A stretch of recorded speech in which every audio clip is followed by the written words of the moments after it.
பிபியின் அன்பான உள்ளம். வணக்கம் குட்டீஸ்.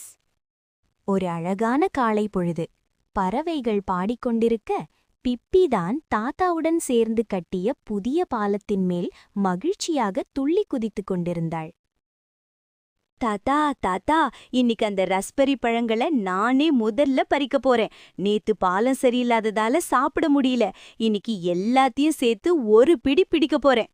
நிச்சயமாக பேபி, ஆனா வழியில ஜாக்கிரதையா போ. காடு ரொம்ப பெருசு.